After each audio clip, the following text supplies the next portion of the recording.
नमस्कार दोस्तों। हिंदी साहित्य के इतिहास में हम लोग फास्ट क्लासेस कर रहे हैं क्योंकि टीजीटी पीजीटी की परीक्षाएं नज़दीक हैं। तो एक बार हम हिंदी साहित्य के इतिहास को फास्ट रिवीजन में दोहरा रहे हैं, जिसमें हमने हिंदी साहित्य के स्रोत को पढ़ लिया है। आप लोग प्लेलिस्ट में जाके देख सकते हैं। और आदिकाल को शुरू किया है। आदिकाल में हमने देखे थे कई भाग होते हैं, जिसमें से हम लोग सिद्ध साहित्य को पढ़ चुके हैं। इसका फास्ट रिवीजन हमने अच्छे से कर लिया था। आज हम शुरू करेंगे नाथ साहित्य। आशा करती हूँ कि आप लोग इन्हें नोट कर रहे होंगे और अच्छे से दोहरा रहे होंगे। आप जितना अच्छे से इसे दोहराएंगे लिख लिख कर, जितना भी ज़्यादा रिवीजन करेंगे, उतने अच्छे से दिमाग में रचनाएँ, रचनाकार के नाम सब अच्छे से सेट हो जाएगा। तो चलिए शुरू करते हैं। नाथ साहित्य की बात करें तो ये भी बौद्ध धर्म से ही निकला है। जैसे सिद्ध धर्म निकला था, हमने पीछे देखा था सिद्ध धर्म को। तो आदिकाल में भगवान शिव के उपासक कवियों द्वारा बौद्ध सिद्धों की वामाचार पद्धति के विरोध में जिस साहित्य की रचना हुई उसे नाथ साहित्य के नाम से जाना जाता है।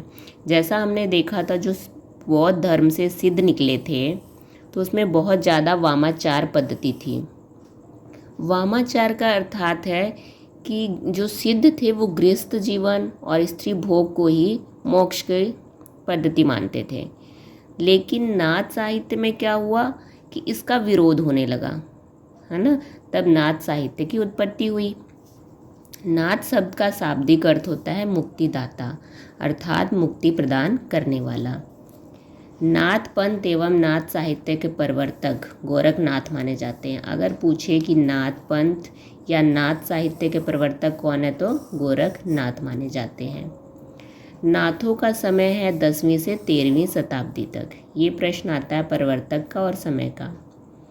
लेकिन अगर डॉक्टर राम कुमार वर्मा के अनुसार नाथों का चरमोत्कर्ष काल देखें तो 12वीं से 14वीं शताब्दी मानते हैं डॉक्टर राम कुमार वर्मा जी। नाथ साहित्य में आदिनाथ को शिव जी का रूप माना गया है, लेकिन कहीं कहीं जलंधर को भी आदिनाथ कहा गया है। नाथ साहित्य में जो आदि नाम से प्रसिद्ध हैं वो शिव कहा गया कि वो शिव जी के रूप हैं, लेकिन जलंधर को भी आदिनाथ कह दिया गया है। अगर ऑप्शन में दोनों होगा, शिव और जलंधर, तो ये सही होगा, शिव। अगर विकल्प में शिव नहीं है तब जालंधर सही होगा। दोनों होने पे हमें शिव सही करना है। नाथों या नाथ साहित्य के केंद्र थे राजस्थान में और पंजाब में। ये लोग बसे हुए थे, नाथ वाले ज़्यादातर। नाथ का उद्भव बौद्ध की वज्रयान शाखा से हुआ है। अंतिम सिद्ध एवं प्रथम नाथ अगर बोलें, सबसे पहले नाथ और सबसे आखिरी सिद्ध, क्योंकि सिद्ध जब खत्म हुए तब नाथ आए। तो सिद्ध खत्म होने का मीन्स है कि अलग जब हुए। बौद्ध धर्म से कई शाखा अलग हो रही थी, तो सिद्ध के बाद जो नाथ आए, सबसे पहले मत्स्येंद्र नाथ थे, ये कहलाते हैं, और अंतिम सिद्ध भी यही कहलाते हैं। लेकिन नाथ साहित्य के प्रवर्तक पूछेगा तो गोरखनाथ। यूपी में मान लिया था, एक बार क्वेश्चन आ गया था कि नाथ साहित्य के प्रवर्तक कौन है, तो मत्स्येंद्र नाथ को मान लिया गया था। लेकिन आरपीएससी वालों ने, राजस्थान वालों ने गोरखनाथ माना है। बट अगर दोनों ऑप्शन में आ जाता है तो गोरखनाथ ही सही करिएगा आप लोग। इसके लिए प्रमाण मिल जाएगा, डॉक्टर बच्चन सिंह की बुक में गोरखनाथ को ही माना गया है। सिद्धों एवं नाथों के मध्य की योजक कड़ी एवं नाथों के बीच संक्रमण रेखा पर स्थित कवि कौन है, तो मत्स्येंद्र नाथ। क्योंकि जब सिद्ध आखिरी सिद्ध मत्स्येंद्र नाथ कहलाते हैं और फिर पहले नाथ मत्स्येंद्र नाथ कहलाते हैं। जैसे सिद्धों की संख्या 84 मानी गई थी, ऐसे ही नाथों की संख्या 9 मानी गई है। तो हम ऐसे याद कर सकते हैं, 9 से 9, नाथों से 9, नाथों की संख्या 9 है। गोपीनाथ कविराज द्वारा रचित गोरख सिद्धांत संग्रह एवं आचार्य रामचंद्र शुक्ल के अनुसार 9 नाथ माने गए हैं। ये देखिए, ये याद रखिएगा, ये रचना गोरख सिद्धांत संग्रह गोपीनाथ कविराज की है। अगर इन लोगों के अनुसार, रामचंद्र शुक्ल और गोपीनाथ कविराज के अनुसार देखा जाए तो कितने हैं, 9। और यही सर्वमान्य माना गया है कि 9 कौन कौन से हैं। नागार्जुन, मलयार्जुन, भीमनाथ, चरपटनाथ, जालंधरनाथ, जड़ भरत, सत्यनाथ, हरिश्चंद्रनाथ, गोरखनाथ। ये 9 नाथ सर्वमान्य हैं। लेकिन डॉक्टर राम कुमार वर्मा ने 9 नाथ अलग माने हैं, ऊपर वाला ही सर्वमान्य था। इनके अनुसार भी देख लीजिए, आदिनाथ, मतेशेंद्रनाथ, गोरखनाथ, गाहिणीनाथ, चरपटनाथ, चौरंगीनाथ, ज्वालेंद्रनाथ, भत्रीनाथ, गोपीचंदनाथ, इन 9 लोगों को रामकुमार वर्मा ने नाथ में शामिल किया है। हजारी प्रसाद द्विवेदी के अनुसार नाथ संप्रदाय के और क्या नाम हो सकते हैं? इसे सिद्ध मार्ग भी बोलते हैं, योग मार्ग, अवधूत मार्ग और योग संप्रदाय मार्ग। अवधूत का मतलब होता है सीधा साधा मार्ग, जिसमें कोई भी चालाकी, ईर्ष्या, कुछ द्वेष ना हो, अवधूत मार्ग। नाथ पंथ के संबंध में आलोचकों के क्या मत हैं? तो देखिए, शुक्ल ने क्या कहा है, नाथ पंथ सिद्धों से ही छटकर निकला है, इसमें संदेह नहीं है। ये मानना है शुक्ल जी का। राहुल सांकृत्यायन मानते हैं नाथ पंथ सिद्धों की परंपरा का ही विकसित रूप है। तो ये कथन राहुल सांकृत्यायन का है। परीक्षा में हमें कथन देकर पूछ सकता है ये किसका कथन है, तो कुछ मुख्य कथन हमें याद होने ही चाहिए। सिद्धों की वाम मार्गी भोग प्रधान योग साधना की प्रतिक्रिया स्वरूप आदि काल में नाथ पंथियों की हठयोग साधना आरंभ हुई, क्योंकि सिद्ध काफ़ी ज़्यादा वाम मार्गी और भोग को प्रधानता देते थे, तो उसी की प्रतिक्रिया स्वरूप नाथ पंथ आए। ये मानना है डॉक्टर नगेंद्र का। इस साहित्य की सबसे बड़ी कमजोरी इनका रूखापन और गृहस्थ के प्रति अनादर है। इसी ने इस साहित्य को नीरस, लोक विदृष्ट और क्षैष्णुक बना दिया था, क्योंकि ये लोग गृहस्थ को नहीं मानते थे। कि इनका कहना था कि आप निवृत्ति मार्ग अपनाओ, गृहस्थ जीवन सही नहीं है, उससे मोक्ष नहीं मिलेगा। तो इस वजह से साहित्य कैसा हो गया था, नीरस हो चुका था नाथ साहित्य। तो ये कथन है हजारी प्रसाद द्विवेदी का। इसने परवर्ती संतों के लिए श्रद्धाचरण प्रधान धर्म की पृष्ठभूमि तैयार कर दी। जिन संत साधुओं की रचनाओं से हिंदी साहित्य गौरवान्वित है, उन्हें बहुत कुछ बनी बनाई भूमि मिली थी। ये कथन भी हजारी प्रसाद द्विवेदी का है नाथ के प्रति। अब नाथ साहित्य की प्रमुख प्रवृत्तियाँ देख लेते हैं। इसमें क्या क्या विशेषताएं पाई जाती है नाथ साहित्यों में। हठ योग साधना प्रणाली अपनाई थी इन लोगों ने। शरीर एवं मन की शुद्धि पर बल दिया था योग साधना के द्वारा। कि शरीर, सिद्धों में क्या था कि शरीर पे ज़्यादा दिया था, लेकिन यहाँ पर जो नाथ में था मन पर ज़्यादा, मन की शुद्धि पर ज़्यादा बल दिया गया था। इंद्रिय निग्रह, नाड़ी साधना, कुंडली जागरण, ये सब नाथ साहित्य की विशेषताएं हैं। गुरु को महत्व इसमें भी दिया गया था, सिद्ध में भी था और इसमें भी है। सिद्धों की वामाचार पद्धति की निंदा, ये लोग सिद्धों के वामाचार पद्धति के खिलाफ थे।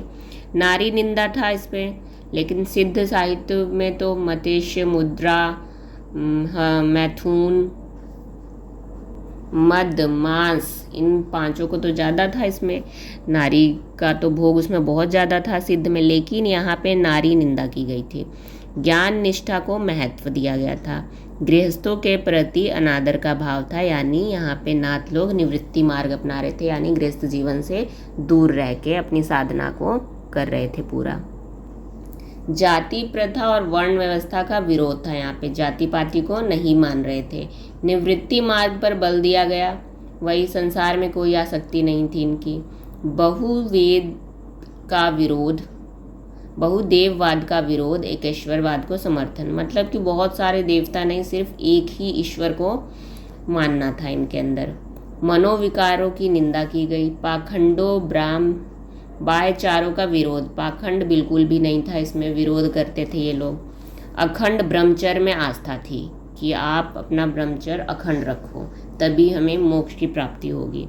शोषितों के प्रति करुणा का भाव भी था इनमें। प्रधान रस था यहाँ पे शांत, माइंड को शांत रखना एकदम। मुक्तक काव्य रचनाएं लिखी गई यहाँ पे। अब नाथ साहित्य के बारे में कुछ विशेष तथ्य देख लेते हैं। नाथों में जालंधर को बालनाथ के नाम से भी जाना जाता है। प्रश्न पूछ सकता है कि बालनाथ किसे कहा जाता था। जालंधर को कहा जाता था। जायसी द्वारा रचित पद्मावत में बालनाथ का टीला उल्लेख है। चौरंगी नाथ पूरन भगत के नाम से भी प्रसिद्ध हुए थे। ये प्रश्न आया हुआ है कि पूरन भगत किसका नाम था, चौरंगी नाथ का, या फिर चौरंगी नाथ का अन्य नाम क्या था, पूरन भगत। चरपट नाथ का मूल नाम चरकानंद था। 10वीं शताब्दी के कश्मीर के आचार्य अभिनव गुप्त ने अपनी पुस्तक तंत्रालोक में मत्स्येंद्र नाथ की वंदना की है। ये प्रश्न है, तंत्रालोक किसकी रचना है, तो ये अभिनव गुप्त जी की रचना है। इन्होंने अपनी पुस्तक में मत्स्येंद्र नाथ के बारे में लिखा है। इस पुस्तक में मत्स्येंद्र का नाम मच्छंदर विभू लिखा है इन्होंने। अब नाथ संप्रदाय में जो बहुत प्रसिद्ध नाथ कवि और उनकी रचना देखेंगे हम लोग, तो यहाँ पे दो सबसे ज़्यादा प्रमुख रूप से पाए जाते हैं, एक मत्स्येंद्र नाथ और दूसरे गोरखनाथ। तो चलिए मत्स्येंद्र नाथ के बारे में पहले जानते हैं। इनको मच्छंदर नाथ भी कहा जाता है, लेकिन इनका मूल नाम विष्णु शर्मा पाया जाता है। समय इनका 9वीं शताब्दी माना जाता है। जन्म कांगड़ा में हुआ था, लेकिन इनका कार्यक्षेत्र गोरखपुर में है। नेपाल में इन्हें चौथे बोधिसत्व अवलोकितेश्वर के नाम से भी जाना जाता है। ये नेपाल में इनको, ये अंतिम सिद्ध एवं प्रथम नाथ कवि हैं, हमने अभी पीछे पढ़ा था। इनकी गणना सिद्धों एवं नाथों दोनों में होती है। ये प्रश्न आ सकता है, कौन ऐसे हैं जिनकी गणना दोनों में की जाती है, सिद्धों और नाथों में। तो हमने देखा था पीछे 5 लोगों की जाती है, जिसमें से आपके मत्स्येंद्र नाथ भी हैं। और इनके अलावा जालंधर पा, नागार्जुन, चरपट नाथ और गोरखनाथ, इन 5 की गणना दोनों में की जाती है, नाथ साहित्य में भी और सिद्ध साहित्य में भी। अब इनकी रचनाओं की बात करें तो इनकी रचनाएं हैं कौल ज्ञान निर्णय, दूसरा कुलानंद, तीसरा ज्ञानकारिका और चौथा अकुलवीर तंत्र। जो कौल ज्ञान निर्णय है, इसका संपादन प्रबोध चंद्र बागची ने करवाया था और ये चारों रचना इनकी संस्कृत भाषा में है। ठीक है। मत्स्येंद्र नाथ विवाहित थे, इनका विवाह हुआ था। इनके पुत्र थे नेमीनाथ और पारसनाथ, इन्हीं के पुत्र माने जाते हैं। इन दोनों की गणना जैन तीर्थंकरों में हुई थी। इनके दोनों पुत्र जैन में चले गए थे। कश्मीरी शैव संप्रदाय में भी मत्स्येंद्र का विशेष आदर है। ये जो मत्स्येंद्र नाथ हैं, इनका कश्मीरी शैव संप्रदाय में भी आदर किया जाता है। ये कौलचारी सिद्ध हैं। कौलचारी सिद्ध क्या है? कौल मार्ग। इस मार्ग या संप्रदाय में यह माना जाता है कि शिव तथा शक्ति का संबंध अविच्छेद है, मतलब शिव और शक्ति अलग अलग नहीं है बल्कि एक ही हैं। कौल साधक शरीर में सुप्त शक्ति को जगाता है ना, योग साधना से वो शक्ति को, अंदर अपनी दिव्य शक्ति को जगाता है। यह शक्ति कुंडली शक्ति कहलाती है, जिसे हम कहते हैं कुंडली जागरण करना। ये कहते हैं ना, जब योग साधना किया जाता है अगर अच्छे से, तो कुंडलियाँ जागरण हो जाती हैं और सारी शक्तियाँ आ जाती हैं हमारे अंदर। तो ऐसा पहले होता था कि कुंडलियाँ जागरण हो जाती थी, उसके लिए अखंड ब्रह्मचर्य होना चाहिए। दूसरा अगर हम बात करें कवि, तो गोरखनाथ, जो बहुत ही ज़्यादा इम्पोर्टेंट है, वेरी मोस्ट इम्पोर्टेंट। इनके गोरक्षपा नाम, गोरक्षनाथ और गोरखनाथ, ये तीनों नाम मिलते हैं। इनका अगर हम समय देखें तो राहुल सांकृत्यायन के अनुसार 845 ईस्वी है, लेकिन हजारी प्रसाद द्विवेदी ने 9वीं शताब्दी माना है और पीताम्बर दत्त बड़तवाल ने 11वीं शताब्दी। शुक्ल और राम कुमार वर्मा के अनुसार अगर देखें तो 13वीं शताब्दी है और यही सर्वमान्य है। अगर आपसे किसी के अनुसार न पूछे, ऑप्शन दे दे कि गोरखनाथ का समय क्या है, तब हमें 13वीं शताब्दी बताना है, क्योंकि यही सर्वमान्य होता है। और नाम दे के पूछे तब आपको नाम के अकॉर्डिंग बताना है। बाकी इनका जन्म स्थान कांगड़ा है, इनका जन्म भी कांगड़ा में हुआ था और मत्स्येंद्र नाथ का भी। इनका कार्यक्षेत्र भी गोरखपुर है। इनके गुरु थे मत्स्येंद्र नाथ। जो मत्स्येंद्र नाथ थे उन्होंने ही ने शिक्षा दीक्षा दी थी। इनकी रचनाएं की बात करें तो अगर मिश्र बंधुओं ने इनकी रचनाएं कुल 40 मानी हैं, जिसमें से संस्कृत रचना 9 और प्रमाणिक रचनाएं 10 मानी हैं। हजारी प्रसाद के अनुसार 28 रचना है। हजारी प्रसाद द्विवेदी इनकी रचनाएं मानते हैं कि 28 हैं, लेकिन पीताम्बर दत्त बड़तवाल इनकी रचना 40 मानते हैं। इनमें से 14 को प्रमाणिक माना है इन्होंने, और 13 रचनाओं का प्रकाशन गोरख बानी के नाम से करवाया था। किसने करवाया था? ये पीताम्बर दत्त बड़तवाल ने करवाया था, गोरख बानी नाम से। प्रश्न बन सकता है गोरख बानी का प्रकाशन किसने करवाया था? तो पीताम्बर दत्त बड़तवाल ने करवाया था। अब कुछ नोट्स देख लें हम, टिप्पणी। तो अगर डॉक्टर बच्चन सिंह गोरख बानी का प्रकाशन वर्ष 1930 मानते हैं, जबकि यहाँ पे इन्होंने कब करवाया था? 1942। ये अलग से जब प्रश्न करेगा कि डॉक्टर बच्चन सिंह गोरख बानी का प्रकाशन वर्ष कब मानते हैं, तब 1930 बताना है। डॉक्टर पीताम्बर दत्त बड़तवाल के अनुसार 14 प्रमाणिक रचनाएं मानी है इन्होंने। कुल तो बोला है कि 40 है, पर मानी प्रमाणिक 14 है। जिसमें से ये कौन कौन सी 14 को मानते हैं देख लेते हैं इसे। शब्दी सबसे ज़्यादा प्रमाणिक है इनकी ये रचना, शब्दी। दूसरा पद, तीसरा प्राण संकली, चौथा शिष्या दर्शन, पांचवा नरवय बोध, छठा अभय मात्रा जोग प्रश्न आता है, सातवां आत्मबोध, आठवां पंद्र तिथि, नौवां सप्तवार, 10वां पंचमात्रा, 11वां मछिंद्र गोरख बोध, 12वां रोमावली, 13वां ज्ञान तिलक और 14वां ज्ञान चौतीस। तो ये इतनी 14 ग्रंथ को प्रमाणिक माना है पीताम्बर दत्त बड़तवाल ने। अब कुछ अगर हम नोट्स देख लें, टिप्पणी। जो ये ज्ञान चौतीस है उपलब्ध नहीं हो पाई थी, अतः इसे गोरख बानी में स्थान नहीं मिला है। राम कुमार वर्मा ने नरवय बोध को अप्रमाणित मानते हैं, जबकि जो पीताम्बर दत्त बड़तवाल है वो नरवय बोध को प्रमाणिक मानते हैं, लेकिन डॉक्टर राम कुमार वर्मा इसे प्रमाणित नहीं मानते हैं। और ज्ञान चौतीस को प्रमाणिक मानते हैं, पर ये रचना नहीं मिल पाई, इसलिए गोरख बानी में से शामिल नहीं किया गया है। गोरखनाथ की संस्कृत रचनाएं कौन कौन सी है? सिद्ध सिद्धांत पद्धति, निरंजन पुराण, वैराट पुराण, शक्ति संगम तंत्र, विवेक मार्तंड।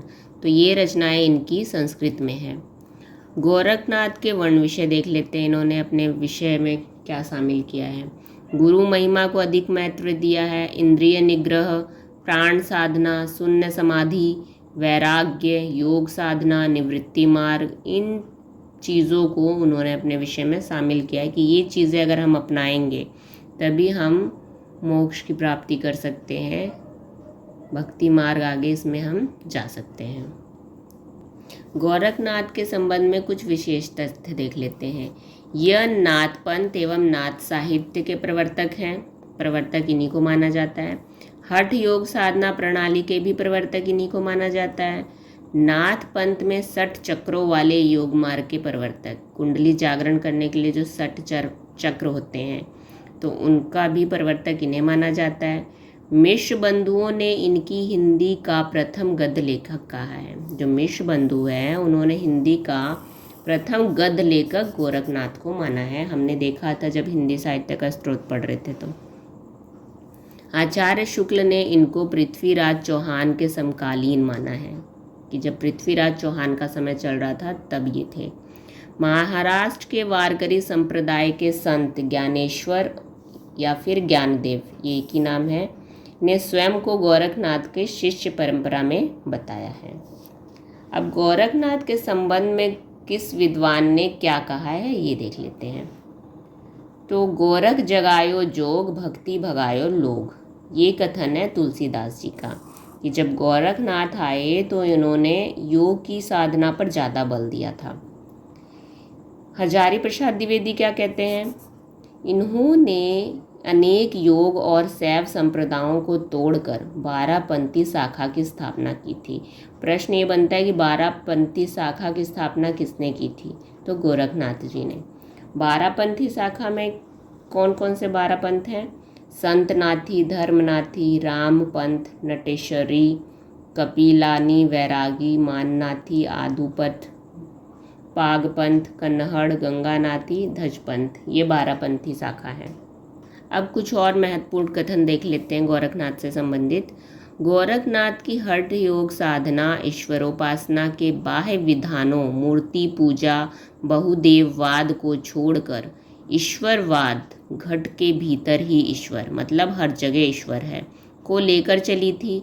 इसमें मुसलमानों के लिए आकर्षण था, क्योंकि ये बहुदेववाद को नहीं मानते थे, बहुत सारे ईश्वर नहीं हैं, घट घट में ही ईश्वर हैं, तो मुसलमान इनसे आकर्षित हो गए थे। ये कथन है शुक्ल जी का। शंकराचार्य के बाद इतना प्रभावशाली और महिमान्वित भारतवर्ष में गोरखनाथ के समान दूसरा नहीं है, इतना कथन आता है।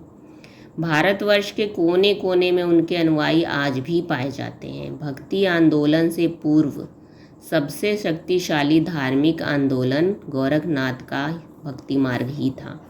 ये कथन है हजारी प्रसाद द्विवेदी का। गोरखनाथ अपने युग के सबसे बड़े नेता थे। ये कथन भी किसका है? हजारी प्रसाद द्विवेदी का। गोरखनाथ ने नाथ संप्रदाय को जिस आंदोलन का रूप दिया वह भारतीय मनोवृत्ति की सर्वथा अनुकूल सिद्ध हुआ है। उसमें जहाँ एक और ईश्वरवाद की निश्चित धारणा उपस्थित की गई है, वहीं दूसरी ओर विकृत करने वाली समस्त परंपरागत रूढ़ियों पर आघात भी किया गया है। ऐसा कथन है गोरखनाथ के प्रति डॉक्टर रामकुमार वर्मा का। तो आज हम लोगों ने इसमें नाथ साहित्य को कंप्लीट कर लिया है, इसका फास्ट रिवीजन किया है, लेकिन आप लोग इसके अलावा अपने जो नोट्स बनाए हैं अच्छे से पूरा डीपली उसको रिवीजन करते रहिएगा। प्रश्नों को ज़रूर देखिए कितना रिवाइज करेंगे, और एक बार ये फास्ट रिवीजन भी देख लीजिए ताकि आपके दिमाग में अच्छे से सेट हो जाए सारी चीज़ें। तो आशा करती हूँ आप लोग अच्छे से तैयारी में अपने लगे हुए हैं। खूब मेहनत करिए, सफलता हमें ज़रूर मिलेगी। अगर आपको वीडियो हेल्पफुल लग रही है तो प्लीज़ लाइक और सब्सक्राइब ज़रूर करें। धन्यवाद।